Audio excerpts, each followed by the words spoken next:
Excellent. Thank you everyone for joining us today. This is Richmond, American University, London, and you are attending the UK Student Visa webinar. And we are kind of looking at, mostly we're looking at applying from the US, but we kind of go over the general process. My name is Victoria Yepes-Taylor. I'm the Assistant Manager of Operations for Admissions, as well as a proud Richmond alum. I'm joined by a fellow alum, Charles Bobby Haas. We attended Richmond at the same time. And as I mentioned a little bit before, he's based in New York. I'm based in Florida. We are the two of us, along with our director, Brian Witham, make up the U.S. Admissions Office. And we are all based in the States. Brian is in Massachusetts, and all happy to help and guide you on your way here. So let's dive in. All right. So first of all, just a little bit of background. There's a couple different types of students and a couple different kinds of students that have joined us today. We have full-time degree-seeking students, undergrad and postgrad, planning to complete their degree with Richmond. We have one semester visiting students, less than 6 months, so just the 1 semesters, the 3 months. And we have 2 semester visiting students who are coming for the full year, so more than 6 months. So if you are a full-time degree-seeking student, undergrad or postgrad, you are supported and managed by the U.S. Admissions Office, myself, Bobby, and our director, Brian. If you are a visiting student, you are supported by our visiting student support team, the international team, they're frequently referred to, and they are based in the UK. So we have Kiara, Camille, and Maggie. Kiara typically helps with the USC SMU, Camille with Tulane, and then Maggie is all around support everywhere. I'm not sure if she has a specific school, but they all share and support each other as well. And so if you need help, they are there to help our visiting students. Now, I make this difference because it makes a difference for the visa process. So if you are joining us for 1 semester as a visiting student, you do not need to go through the full student visa epic process that I'm about to go into. You can leave right now if you want to. Just kidding. I mean, you certainly are welcome to, or if you want to learn what the rest of the full-time or over 6-month process is, we're going to go into it right now. If you are visiting us for a full year or longer as a full-time degree-seeking student, then you will need to know about this visa process. So I just mentioned the difference because there will be some variations, and I want you to know who's supporting you and, make sure you're set. But of course, we'll all help and connect you with whoever you need to be helped and connected with. All right, so let's do this. Preparing to study in London. So everybody, the first step is to confirm your enrollment. You have to let us know that you want to come join us. So there's a 2 things you have to do this. So if you do want to join us, there is the offer acceptance form, frequently referred to as the contract, and you were saying that you want to join us for whatever your offer is, whether it's for the short visiting or the full year or graduate or whatever. And then we have a deposit. So for our US students, there is a deposit, and you can get more info on our Making Payments page about how to submit your deposit. For graduate students, there's not a deposit to accept your offer and hold your spot. So this is just to say, hey, I want to join you fall 23, sign me up. Offer acceptance form and deposit. If you have questions about either of those, we can certainly help you, send you links, whatever info you need. Almost all communication from Richmond is done through email, so it is very important that you're checking your email, your spam, your junk folders. I notice a lot of times our richmond.ac.uk email addresses get caught up in US filters, so you want to get in the habit of checking that. Make sure that you're getting all the info. I don't want you to be missing anything either from us, or when you dive into the visa process, I don't want you to miss anything from the UK Visa and Immigration if they are sending you any kind of communication. So from now on, manning that email, making sure it's good, making sure it's not full. I was talking to a student recently who, they told me the mailbox was full. I said, you got to clear it out. We were sending important info. All right. Other things that can be done right now is working on your FAFSA. If you plan to use any FAFSA student loans, graduate loans, keep in mind Richmond students, they can use the FAFSA loans. They cannot use grants like the Pell Grant because we're not in the US, and they cannot use what's the other thing I'm thinking of? Oh, any kind of like need-based offerings. And this is for full-time degree-seeking students. Visiting students, FAFSA isn't an option. I believe Sally May is the route to go, but you can always check in with your support team. If you do need to complete your FAFSA, our code right there, G10594. A lot of times I hear that we are hard to find on if you just do the search on the FAFSA webpage. So you have two options. You can either search the name or you can do the code. You put that code in, we pop right up. We pop up too with the name, but it's sort of abbreviated funny. So I think it's kind of hard to find us sometimes. And then other things to be looking at, considering, thinking about is exploring housing. We have our accommodation webpage right there. Of course, Richmond is partnered with IQ Haywood House. We certainly encourage students who are joining us for a short time or first year students to check out that housing and consider that as an option. But these are all things we can be working on right now, even if we're not ready to dive into the visa process just yet. But what does it take to dive into the visa process? Let's see. All right. So I kind of repeat myself here, but it cannot be repeated enough. So how do I accept my offer? Direct application and Common App applicants, you submit your offer acceptance form. Anyone who used UCAS, it's a little less common for US students, but if you use UCAS, you have to sign in there and make sure that you meet the decision deadline to make sure that you reply. If you have any questions about that, we can always connect you with the UK team. They use UCAS and UCAS applications a little bit more than I do. All right, you've accepted your offer. What do you need to do? Familiarize yourself with accommodation, submit your tuition deposit for US students, non-refundable, apply for student funding if needed for full-time degree-seeking students, send us official copies of your final transcripts as soon as they are available. Now, most of you will see that you on your offer letter, you may have a conditional offer with a C, conditional offer, meaning that we need a transcript that has your graduation date on it. So not just final grades, but graduation date. So that might take a while. That might be mid-May, that might be June, and that's okay because we're giving you this info now so that when that transcript comes through, when you meet that condition of your offer and you have an unconditional offer ready to dive into the visa process, you know how it goes, so you can dive right into it, okay? But you don't want to, sometimes students will, this typically happens more often if you're like in college, and transferring to Richmond, students will request their transcript before it has that date, or not so much transfer students, but before it has that graduation date, either from high school or, if you need it for college, if you're joining us as a graduate student, you just want to make sure it has, it's the final transcript we need. As well, if we need a transfer credit evaluation, this is something else that's going to need to happen before you dive into the visa process. What kind of credits would need to be evaluated? If you're bringing any APs, this is for degree seekers, APs, IB. If we're waiting for those exams, we'll be waiting for those exams scores. If you're taking any dual accredited college courses, if you think you have some credits that need to be evaluated, let us know so we can make sure we start on that process. Typically, we like to wait for official copies of everything. I find that usually the college and the high school transcripts come out in pretty good timing.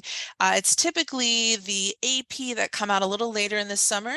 So I usually ask students to, you have a little portal with the College Board, just do like a screenshot and send us that when it comes in, because otherwise we have to wait for the mailed scores and that can kind of take a little longer. Whereas if you have it on your screen, we can use that and just for this transfer credit evaluation.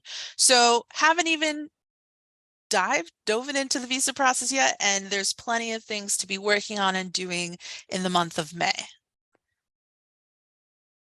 All right. This is the question. This is the question I get a lot. Where is my CAS letter? All right, so one does not simply receive their CAS letter, okay? There's a certain criteria that needs to be met before you can receive your CAS letter. It's not that Richmond is holding, preventing your CAS letter from going to you. It's likely that some criteria needs to be met first. So let's go over what that criteria is. All right, I call this our CAS prep. I've used the word CAS a few times already. I don't know if I've said it full out yet. Confirmation of acceptance for studies. We say CAS in the UK, they usually say CAS. And this letter is what you need to start your visa application. So you cannot start your visa application without this letter, because on this letter, they give you a unique number, a unique like ID number, a CAS number.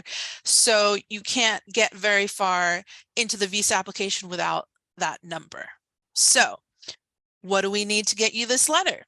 Well, you got to have an unconditional offer. So look back on your offer letter, and you may have a condition. Majority of students do, because you're waiting to complete high school, or you're waiting to complete college, or whatever it may be. So an unconditional offer, making sure those conditions are met. Number two, a valid passport. Ideally, for students that are joining us for their full degree, 4 years, a passport that's good for the entirety of that. But if you can't, if you don't have that, ideally at least 6 months. So if you don't have that, I would encourage you to work on that and get that done. I know I recently renewed mine, and I think I was pleasantly surprised. I think I did the sped up, a little expedited. It was a little bit more, but I forget. I think I got it back in about 3 weeks or so. It wasn't too bad at all. But anyway, this is the time to do that instead of, later in the summer. As well, there's the CAS request form. This is a simple form on our offer holders page. If you need a link, we can always send it to you. A little bit of confusion with the CAS request form. A lot of times students think that when they request it, when they complete this form, that they're immediately going to receive, oops, what did I do? Immediately going to receive their CAS request form, their CAS letter, sorry. But it doesn't automatically trigger the letter if the rest of the criteria hasn't been met. This form, the UK admissions office, they refer to it while they're creating your letter. So it's just one of a list of items that need to be completed. A lot of times students ask me, when am I going to get it? When am I going to get my CAS? When you meet all the criteria. So I can't give a deadline. I can't say on June 1st, I can't say that, because it's going to be different. Some people are going to graduate on June 5th, June 6th, middle of June, whatever. So whenever you meet all this criteria is when we can get that letter to you, because we have to include all this information in the letter. So that's kind of why there's that pause there. So CAS request form number 3. Number 4, your CAS payment. In previous presentations, we've said approximately 40% tuition is due. Our finance department has streamlined it and made it an across-the-board figure. So for undergrads, it's £4,000, and for graduate students, it's £5,000. So what if you want to pay your tuition in student loans? That's perfectly fine. The way that works is, once you've completed your FAFSA, it can take about a week or 2 for our Office of Financial Aid to process and create a loan award letter for you. The letter lets you know exactly how much is available to take out in student or parent loans, grad loans, anything like that. You review the letter. You can cross out amounts if you want to take out lesser amounts. You return it, and you receive one more letter, the loan confirmation letter. If that loan confirmation letter, if you picked an amount, 4,000 or 5,000, depending on what kind of undergrad, graduate student you are, whatever amount you've picked, if your loan covers that amount, then that can count as the 40%. Usually when students are using student loans, typically they're using loans to cover the entirety of tuition. So, if you picked a loan for, I don't know, 20,000 or something, then that would check the box for the 40%, or old habits, 40%, the CAS payment amount. Another thing to consider is what they call maintenance funds, what they call financial maintenance. The UK government wants to know that a student can support themselves while they're in the UK. They've calculated that, and we can all debate how much a person needs to support themselves. They've calculated that a student needs approximately 1,334 pounds per month, and they're looking at the first full year, so times 9. This is equal to about $12,006, approximately 12,006 pounds, approximately 15,000 US dollars. Now, US passport holders, which I think is the majority of the population. If you have other passports, we can certainly talk about them as well. US passport holders fall on the list of low risk nationals. So there's 2 bits of information we don't have to submit when we are applying for our visa. And one of them is this evidence, this financial maintenance, this financial evidence. So this is not something, that we're going to, that I'm going to request of, to look at, but I want you to consider it if you're taking out loans. This is something to consider. I mean, essentially, a lot of times when students are thinking about loans and anything they're taking out with FAFSA, you're thinking about tuition, and then you're also thinking about how you're going to pay for housing, cost of living, all that kinds of stuff. We'll go into the details a little bit more, but these are the general CAS requirements. So you can, you're certainly welcome to leave the payment as the last item. I know students that do that. They make sure their offer is good. They do the passport, they do the request form, make sure they've got the maintenance in check, and then, submit the payment. Or if you're ready to submit your payment, you're welcome to do that. If you ever want to have a call with any of us and we can go through the checklist and see where you stand, see what you need to do if you don't know. Okay. All righty. So let me pause for a second and just take a look in the chat and see if there's anything I should jump into or that we've kind of covered. Is there any way to start the CAS process without official transcripts? I won't be receiving mine till June 10th. June 10th is fine. That's just fine. No, so like as I covered a little bit, yes, we need final official transcripts. June 10th is fine. Ideally electronic delivery if your school does that. If they can deliver it, if they ask for an email address, if you can give them either the admissions, the US admissions, or anybody else on the team that you've been working with, me, Bobby, Brian, put that email address in so that we can get that transcript when it's ready, and then that'll meet that criteria. All right, what specific visa should I be applying for? It's the student visa. Oh, Bobby, thank you. Before you have transcripts, is this applicable for 1 semester students? So visiting students, like I mentioned, you do not need this full visa process that I'm talking about. You get what is called a visitor's visa. And the way that that works is you receive a letter from Richmond prior to your departure that says you're going to be a student joining us. And when you go through customs, you're going to show them that letter and your passport, and they are going to stamp your passport, and that is your visa. That's your visitor's visa. So it's a little kind of shortened of a process. All right, I am a dual US EU passport holder. Great question. Do I need a visa on the USC transfer plan? All right, so if we have any EU passport holders here, I certainly encourage you to use your EU passport to apply for your student visa. The process is similar to what I've outlined, but they have a portion of the process is done on an app.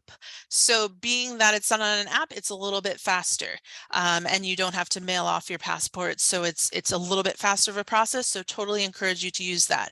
USC, so transfer plan. So you're coming for the full year, right? The TTP. So for full year, yes, you do need a visa. Please share the link to the CAS request form. Bobby, if you can drop that in there if you haven't already yet. Do you need a bank account from the UK? You don't need one, but you can certainly get one if you'd like. And Student Affairs can support you with that process. CAS request form. Okay, we'll throw that in there. Do maintenance funds include housing or tuition? The maintenance funds is just calculated by that. Let me back up and just grab that. So this is how maintenance funds is calculated. The UK government has said 1,334 pounds. and then times 9 months, that's what they're looking for. So it comes out to approximately 15,000 US dollars.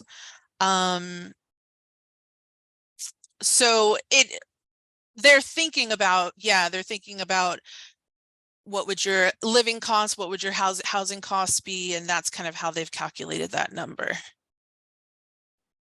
Is the 15,000 plus housing? No, they're kind of they're thinking about your cost of living and everything when they calculate that amount.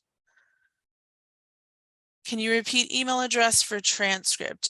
You can send it to admissions@richmond.ac.uk or usadmissions@richmond.ac.uk or to myself, Bobby. We'll all forward it on to the UK team. All right, we got the CAS request form there. Oh, thank you, Bobby. All right, I think I'll pause for a sec. Well, okay, I guess there's 2 more, I might as well. Once we have completed the conditional offer and received our final transcripts, can we request a CAS letter? Once you've met all these 5 criteria, then you can receive your CAS letter. When will we receive the visitor visa letter from Richmond if we're coming? I would check in with the visiting team, the international team, Kiara, Maggie, and Camille. I believe it's towards the end of the summer that they issue those letters, but maybe they can give you a little bit more specific of a date. Okay. All right. So let me pause for a sec, go back a little bit, and then I'll bounce back if that's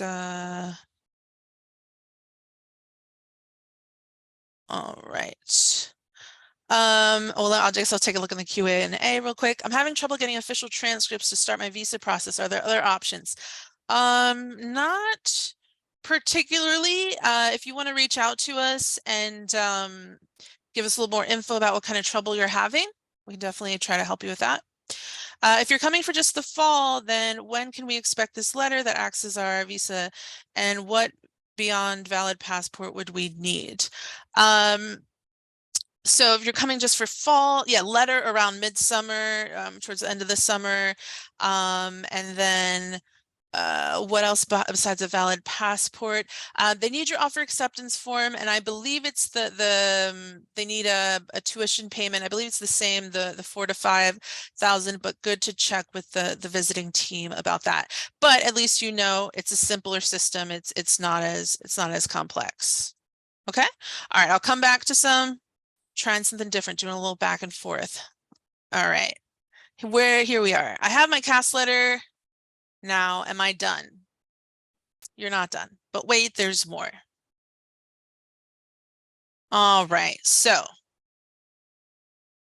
we're going to say, now this is a little further down the line, but we're going to say you have your CAS letter. You've received it by email. That's how that's delivered.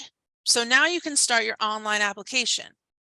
You complete the application via the Home Office website, and you should apply before you travel to the UK. Naturally. This is not something you can do there. This is that you need to do it from home. So you can apply before you travel and no more than 6 months before the start of the course. That's not an issue. You're set there. All right. So here's a little screenshot of that web page I mentioned, the Home Office. So it's gov.uk/student-visa/apply. This is, you see that start now green button. That's where it all begins, and that's where they'll soon ask you for your CAS number. So you can't get too much further into the application. You can go check out the page now, but you can't get too much further into the page until you have your CAS number. All right, so let's go over fees a little bit. I was very excited about that. Let's go over fees. So you need to pay the visa application fee and the immigration health surcharge. So the application fee is £363. The IHS fee, which is the immigration health surcharge, is £470 per year of expected study. So I know we are all, you may be good at, you may know how to convert US pounds to dollars. If you don't, I've got a couple examples here to give you an idea. Now this was taken back in March. So conversions do waver a little bit, but I'm just trying to get you used to general ideas if you're not familiar with the difference between pounds and dollars. So I said the application fee was $363. That's equivalent to about 441 US dollars. Okay. And then the IHS fee, 470 pounds, equivalent to about 571 US dollars. Now, the IHS fee, how I said per year of expected study, this is based on the length of your visa. This is one of the reasons why if you're an undergrad student, full-time degree-seeking undergrad student, the transfer credit evaluation is so important because we have to know anticipated graduation date. We have to know that for graduate students as well, but they usually don't have that many or any transfer credits. Now, this number isn't exact because it includes a wrap-up period. So they add a little time at the end of the visa and a little time before, and you have to be covered for that period too. So it will be a little bit more. It's not exactly 470 per year. So it's important to keep this in mind. And when you're filling out the visa application, please refer to your CAS letter to answer all the questions. The UK admissions office work very hard to make sure everything's accurate, which of course, if you see an error or something, if you're confused by something on your CAS letter when you receive it, reach out to us, let us know. Error mistakes happen, human error happens, or there may be a reason why they put that number, they put that date. So don't kind of go rogue from what's on your CAS letter. You want to adhere to that, or if you think something's wrong, ask us before you submit anything. All right, I've got some examples. Who doesn't like examples? So example one, we're saying you're an incoming freshman coming to Richmond for 4 years. You've got now the visa application, it's a one-time thing. So whether you're coming for 1 year, 4 years, it's one time. So that's why all the fees are due upfront. So incoming freshman, no transfer credits. So full 4 years, 363-pound application fee. Your IHS fee is $2,115. I added those up, got $2,473, equivalent on March 14th to about 3,000 US dollars. So that's about and that covers the 4 years. You're not reapplying again or anything like that. If you have some transfer credits, that will be reduced perhaps if it takes up a semester or two or what have you. Got another example here for a graduate student. This would also apply for a visiting student coming for a year. We got an application fee. You've got your IHS fee, added those up. What do we got? 1,000. Oh, I have a little typo. Oh, I'm sorry. About 1,000 pounds, approximately about 1,200, 1,300 US dollars. So these are just some examples trying to give you an idea of what the costs are. You can go to this webpage right here, Immigration Health Surcharge. They have a little checker where you can put the start of your program, the end of your program, and it'll let you know exactly what the cost would be for you. All right, so after what did you just do? Okay, you paid your application fee, sorry. You paid your application fee. The next step is to book your biometrics appointment. Biometrics, fancy word, basically just means photo and fingerprints. So this is where we kind of diverge. There's a couple routes here. Like I mentioned, if you're an EU passport holder, you can submit your biometrics via an app. So that speeds it up a little bit. Did I say EU? Yeah. So US passport holder, you are going to you have two options. You can either go to a local immigration office. They're called USCIS, US Citizenship Immigration Services. If you Google USCIS and the name of your city or the nearby, city, that's where it is. Typically, most cities have one. Now, these offices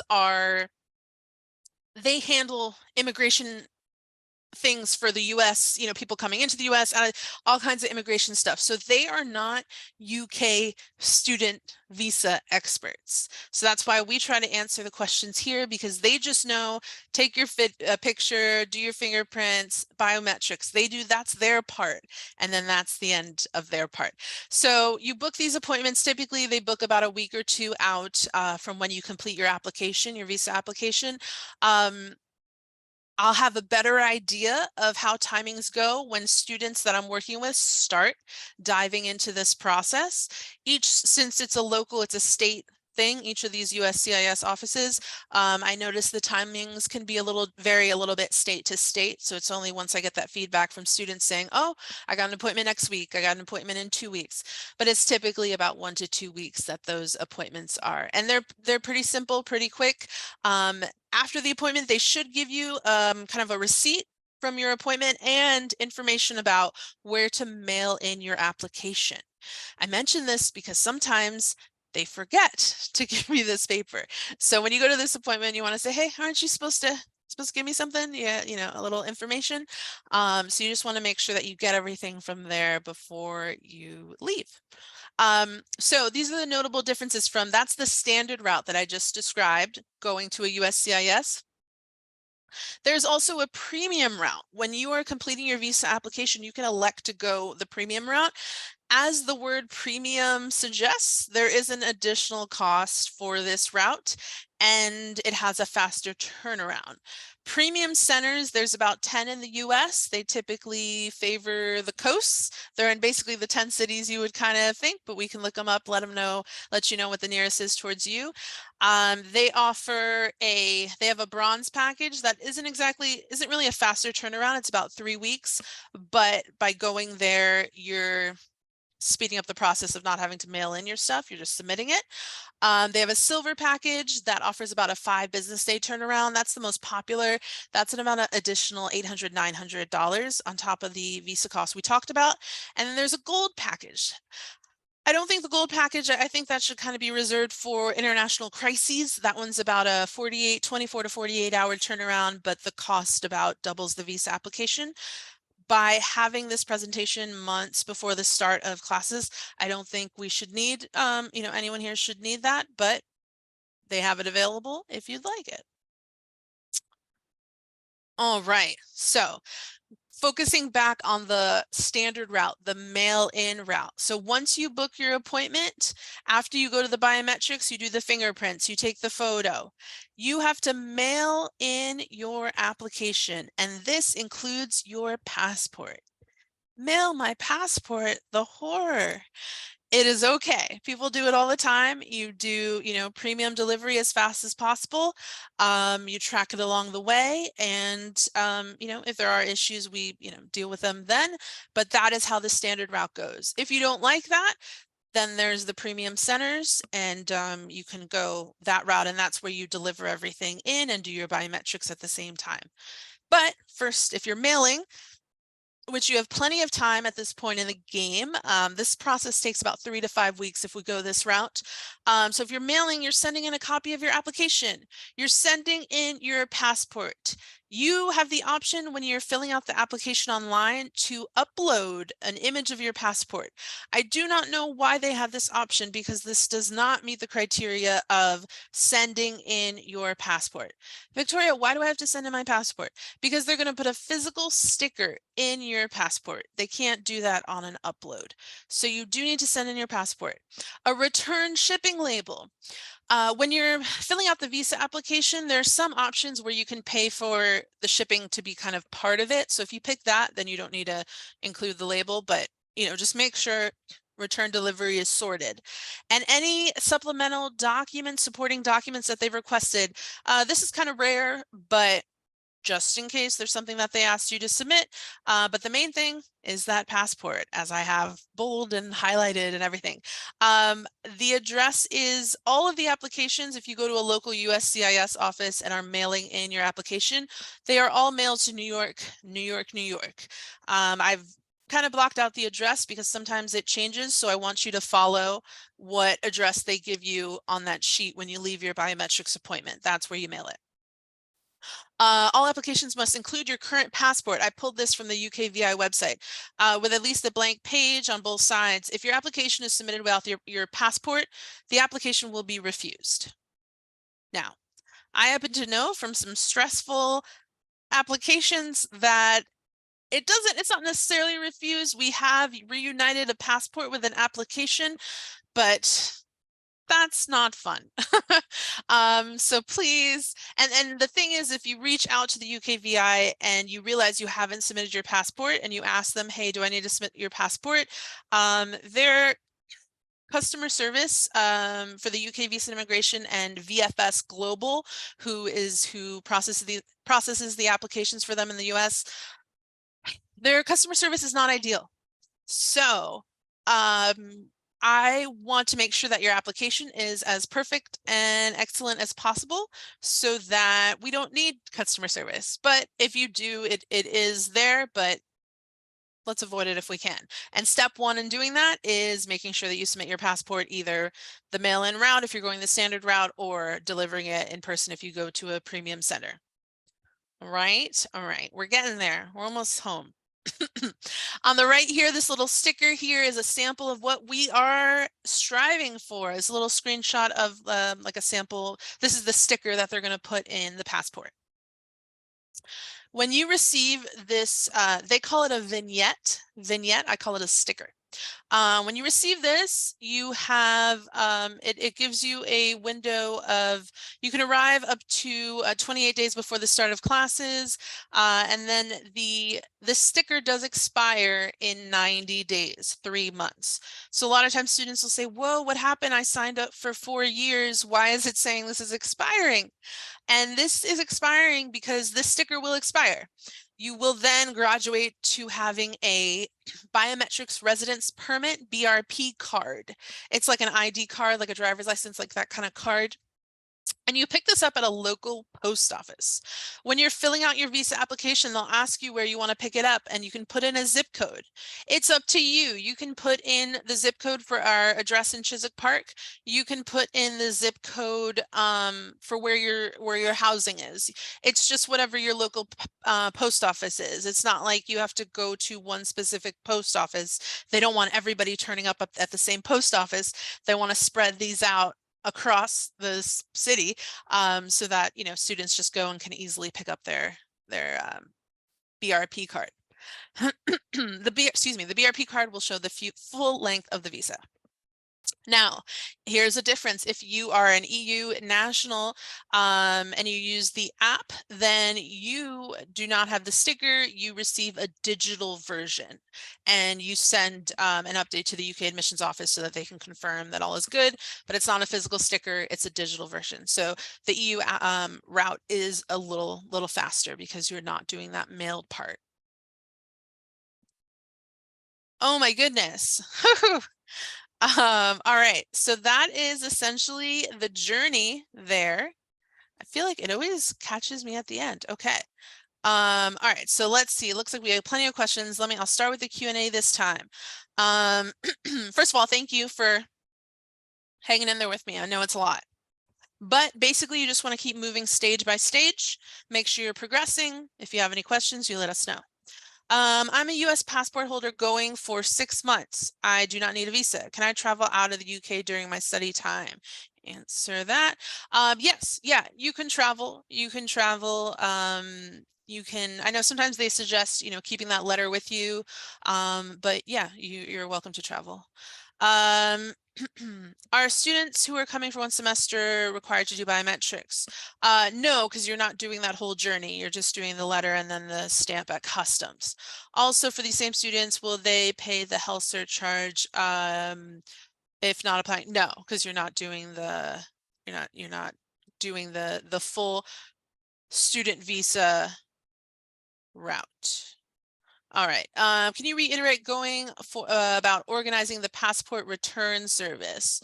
Is this done through the postal office being used or through USCIS? Okay, USCIS, they are just doing biometrics. That's all they're doing, and then they're done with the process. So when you're completing your when you're ready to mail everything in, all your documents, you went to your biometrics, you're mailing in your passport, all of that, you can either go to a, well, wherever you're going to go to mail it and say, hey, I need a return label and sort it out there. I forget, they tell you whether to do, I think they just tell you to do, yeah, US Postal Service. So when you go there, you can say, hey, I need a return label. What else was I going to say about that? organize the package. Or when you are filling out the visa application, there are different packages, and you can pick like you know, and buy the return label through them, and then you still include it in your, I think you include it in your mailing, or they know you have a return label. But either, I just kind of want to flag, just make sure that you know either you put it in or you've signed up for that package when you completed the visa application. All right. How do one semester students get health coverage? I believe typically you just kind of keep, you know, whatever you have at home. If you're looking for additional support, I'd encourage you to check in with the visiting team or student affairs, just to confirm that. And even actually, even students that are coming for their full degree, a lot of times they keep, if you have health coverage in the US, you know, a lot of people keep their doctors, and you know, since it's just 3 months at a time, come back. If you do, that does lead to a good question though, but if you do have any kind of prescriptions or anything, it is good to start thinking and planning about, how do I do that? What do I need? And if you need to talk to student affairs, they are experts and can support you with that. All right, let me back up a little bit in the chat here and see if I can see where I left off previously.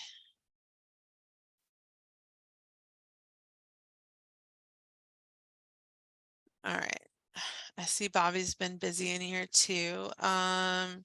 Let's see, there were a lot of questions. Okay, I think I finished around visiting student letter. Yeah, when you receive the letter. Okay, we did that. How many students will be visiting Richmond this year via USC? Unfortunately, I'm not sure, as I don't manage that population. I'd encourage you to check with Kiera, or Maggie or Camille, the visiting team. I can throw their email addresses back up there. Or Bobby, if you can pull their emails, if you've exchanged with them, if you can pop that up there. But we can give you that, we can connect you with that team and you can get more info about that. What is the health surcharge if coming from the US? So that's the 470 pounds per year of expected study. So if you're planning, if you're not bringing any transfer credits coming for the 4 full years, then that's ×4 plus a little bit before the start of it, and a little, they give you about a month or two afterward as well. So you have to have coverage that entire time. Okay. For full-time students, wait, did I miss a part of the question? Oh, here we go. Okay. Once we've completed the conditional offer and received our final transcripts, can we request our cast letter? Right. Once you've met all the criteria, done all the things. Okay. When is the right time to sign up for IQ Haywood? So that has definitely begun. Now, yeah, let's talk about housing briefly. On our Richmond webpage, we do link you to show you where the Haywood House website is, but that is not how Richmond students book their housing. They book it through our student affairs department. So if you need instructions about next steps with housing, student affairs at richmond.ac.uk, no space. The first step is they have a pre-booking form. They kind of gauge your interest, what kind of housing you're looking for, and then they'll help you move forward with the next steps in housing. So just make sure that you're doing it through our student affairs department and not going straight through IQ, because frequently on the IQ website, it'll say that their housing is full. Do not be alarmed. Richmond has our own block of housing. It is not full. There are plenty of spots for everybody. So just please make sure that you're going that route. If you have housing and you went directly to IQ, please reach out to Student Affairs so we can make sure you're with the Richmond block. So you're with, you know, your fellow Richmond classmates. Do we need to send you a copy of the valid passport before getting the cast letter? You do. Just a photocopy or a picture, nice and clear. If you haven't done so already, some people have submitted it already, but if you haven't, please do send that in. That is important. Do my transcripts need to be translated if they're in a different language? That's a good question. I would think yes, but let's talk more about it. Maybe email me directly, please. What was I going to say? Yeah, and let's dive into that a little further and see. Okay, so Bobby answered about that. When we receive our loan award letter and have signed and accepted, are we supposed to receive a loan confirmation letter back? Yes. So once you have your loan award letter, you sign it, you return it, and then yes, loan confirmation is the next stage. I don't believe our Office of Financial Aid has, I don't know if I've seen too many loan confirmation letters yet. I think we've kind of done a wave of loan award letters, step one, and then confirmation is next. But um if you are waiting on that, I'll reach out to financial aid and see if I can get a little more info on when loan confirmations will start coming out, because that is important for sure. Who do we send the passport to? You can send it to me. I'll post my email address in a moment. Me, US admissions, we will all get it to the right place. Oh, okay. Thanks, Bobby. Do you pay for all years up front? Yes, the visa application is a one-time thing, so all the fees are due at that time. Please clarify what the semester students need. One semester visiting student, you do not need to go through that full journey I just outlined. You get what's called a visitor's visa. I don't like that they use the word visa as well, because it gets confusing, because then students think they need to go through this whole journey. Visitor's visa is you receive a letter from Richmond that says you're going to be a student joining us for a semester. When you go through customs, you show them that, your passport, they stamp it, that's your visitor's visa. If you're a 2-semester student, then it's the similar track as I just outlined here. Yes, thank you, Bobby, for reiterating, not directly through IQ. Student affairs will help, plenty of things available. I'm confused about the biometrics. Do the single semester students need to do this? You do not, so no worries. What is ASC? You caught that, huh? Application Support Center. So a lot of times the UKVI will refer to the US immigration, or no, the those premium centers that I talked about can frequently be referred to as application support centers. So those are kind of the two routes of, you have the support centers or you have the USCIS. Either route is fine. It's just, I just want you to know both routes before you begin your visa application, because there will be a point in the application where you need to pick which one you're going to do. Am I going to a premium center, paying a little bit more, going to one of the 10 cities, what is it? New York, Miami, I believe it's Houston, Chicago, Los Angeles, San Francisco. Is that about 10? That's close enough. Or we can go through the list if you need it. But those are the premium centers. VFS Global is the center, they run those centers.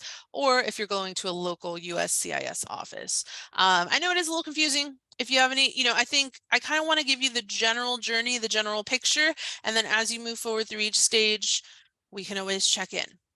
Thank you, Bobby. Let's see. Yeah.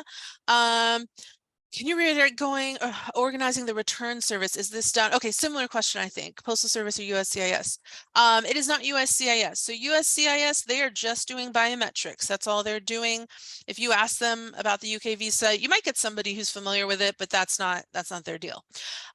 So when you go to mail your visa application, you can say, hey, I need a return label coming from where I'm sending this to back to me. Or when you fill out the visa application, there's different packages. I don't know what this year's latest, version looks like, but I know, if you want to pick the premium center, if you want to pick, there's there's shipping options. So if you want to select those, you can, or you don't have to. But the main thing is to make sure that you have a way, you've made sure you've done one of the two. Either picked it, and I believe you are able to start your visa application if I'm correct. So when you go through it, you should be able to log in and kind of see, once you get to that part of the application, you can see kind of what the offerings are. And actually, if you want to send me a screenshot or a little more info about what the available packages are. I'm always trying to learn more about what it looks like. I just can't, I'm not applying for a visa myself, so I don't know if they've changed any offerings or what the screens look like exactly, but I'm always interested in, you know, as I learn and talk to students throughout the process, get updates, how things are going, you know, so, but yeah. So you want to make sure you've done one of the two, either included a label in your package when you mail it off, or you picked one of the packages. Okay. How do you get health insurance? So yeah, that's part of the NHS for the students getting a full visa. For visiting students, good to check in with student affairs and the international team regarding health insurance. I believe most students just kind of keep what they have at home, although you can get, you know, travel options if you'd like to. Oh, good question. Once you mail in the passport, how long does it take to get back? So, yes, when you mail it off, you will get an email when it's been received. So this is, and it almost always goes to spam or junk. So this is a good reason to keep an eye on that. So you get an email letting you know that's been received. Now, usually, because we're mailing, you know, you're mailing pretty priority, so usually it gets there pretty quickly. You get that email, it's been received, and then it's going to be processed. It can take up to 3 weeks, the standard route. It'll only be when I start working with students who are going into the process that I'll have a better idea of how it's going for them. And then you'll get another email. Hey, it's on the way back to you. And I love that email because usually it is back pretty quick after that email. Now, a third email, possible email, is a request for something. They can reach out while reviewing your application and request something. It's very rare, but again, you want to be able to, you know, keep an eye on your email and make sure if they request something, you can send it to them. If they're requesting financial evidence and they need to see a copy of your loan confirmation letter, or, you know, whatever they're, you know, whatever they, you know, whatever they want, you know, you want to make sure that they have the info they need, because usually they give you like, you know, 5 days. That reminds me too, once you go to that biometrics appointment, I encourage students to have everything that they're going to mail ready to go. Go to that appointment, take that receipt from biometrics and go to the post office, get it out of there. Because you have about 5 days after biometrics to mail it off. Have I had students mail it off a few days after that and still be all right? Yes, but why stress me out right like that, right? So 3 weeks on average to answer that question there. Thank you, Bobby. Are you allowed to visit the UK for short-term trip before the 28 days? Great question. Yeah. So if you are planning to go to the UK, you know, and you're allowed to, you know, as a visitor, US passport holders are allowed to be in the UK for up to 6 months.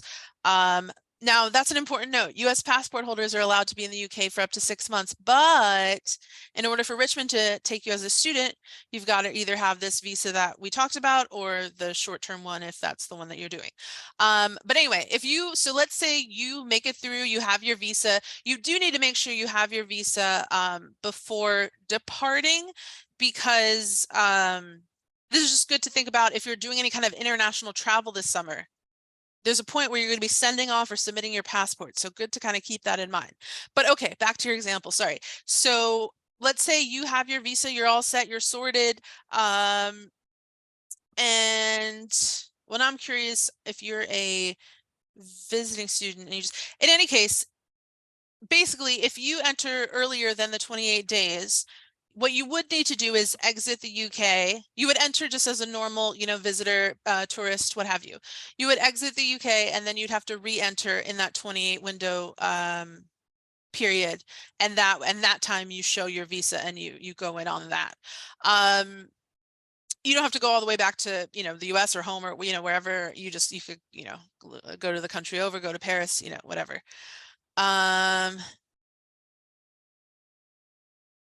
Please clarify for the group what the visiting semester students need here. Will things expire in 90 days? No. So the sticker that I was talking about is for not visiting. Well, it's for year-long visiting or longer students. The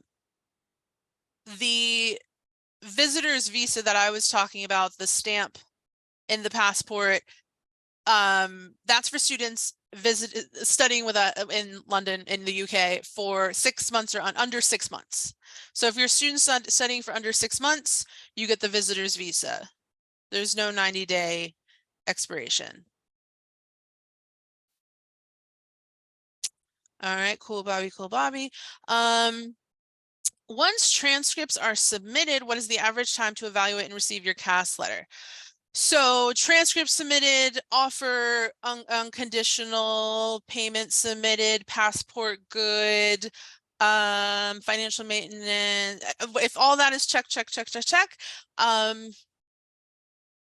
typically the UK office, now that they've begun issuing CASs, which they've just begun, I have less than a handful of students that I've been working with that have their CAS letter. So at this point, now that it's kicked off, usually once all that criteria is met, they can usually issue a CAS letter in about, I would say, 3 to 5 days, sometimes faster, but I don't want to put more pressure and stress them out. But, you know, usually within a week, once all that criteria is met. If everything runs smoothly, what is the average amount of time when everything is completed? So that traditional route, not going to a premium center, not doing any of that, just a long mail-in, local immigration, all of that, 4 to 5 weeks. The most recent go-arounds that I've worked with students, it's been about 3 to 4, but I'm going to say 4 to 5 just to be certain. So again, if you're able to start now, some of our graduate students aren't waiting to graduate high school or college, they're already done. So if you're ready to dive in now, great, but don't fret if you're not. If you're even if you meet everything mid-June, even I would say ideally by around 4th of July, you'd want to be there so that you have about that. What do you have? You have about 7 weeks at that point. Yeah, so that's about the, I wouldn't, and that's the other idea of why we're going over all this now, so that when you meet all those criteria, you have your CAS letter, you are free to hit the ground running. There are also, this reminds me, there are also visa consultancy agencies that some students opt to work with. It's not a requirement. The whole point of this presentation is to empower you to, feel confident that your parents working together and, that you can do it. But I just mentioned it because sometimes parents say, hey, I didn't know that was an option. So, there's 2 different agencies that students I've worked with, and I've just held on to their contact info. If you're interested in that, we can certainly give that to you. It's not a requirement.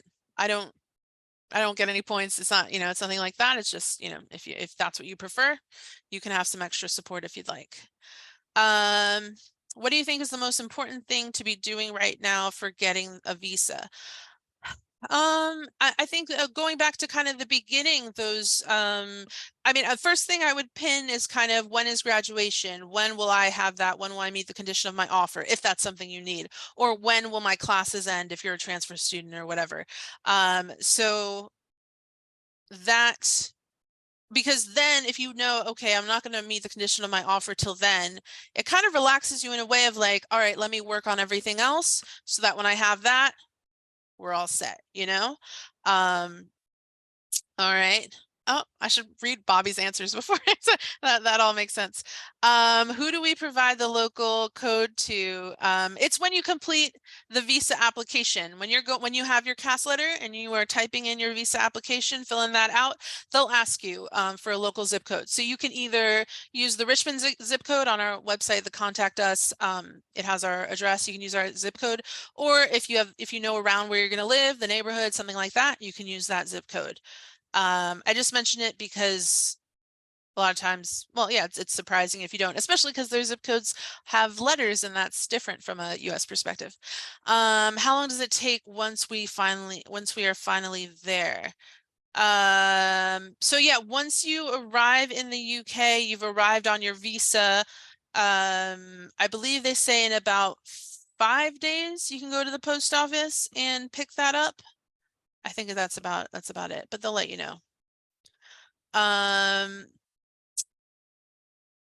So yeah, I think so. What triggers its creation, or creation production is you arriving through customs. So yeah, I would say, I believe it's, I want to say 5 days. It might be, they might have it sooner. I just kind of don't want to overpromise.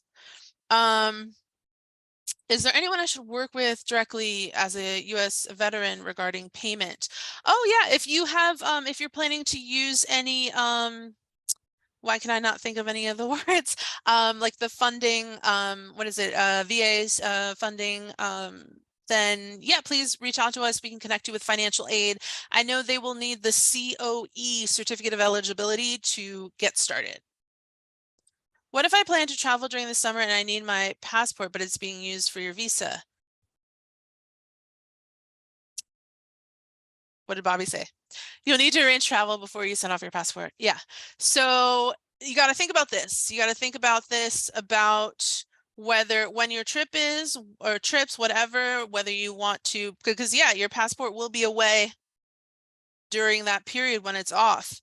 So you need to either do it, try to do it before. I don't know when your first trip is coming, or after, or perhaps you might be a candidate for wanting to do a faster turnaround so that you can get it back sooner. All right. Before how many days do I have to book my interview slot from the commencement date? So you have to do, I'm thinking you're applying from outside the US. If you have questions about interviews, I would encourage you to reach out to our UK recruitment team, inquiries at Richmond. Bobby, if you can throw their email in the chat as well, to get more info about that. Is the maintenance funds under student name or parent okay? Student or parent is okay. For parent, you just have to make sure you have a birth certificate with them listed in a checking or savings account. So some kind of liquid account, or it can be shown through student loans. What is the start date? What date does the spring semester start? Believe it's right around the first week of Jan, maybe second. Sorry, I don't have that date handy right now, but we can look into that for you if you'd like, no problem. Okay, so that is the chat. Here we go. Okay, I think I answered that one just a moment ago.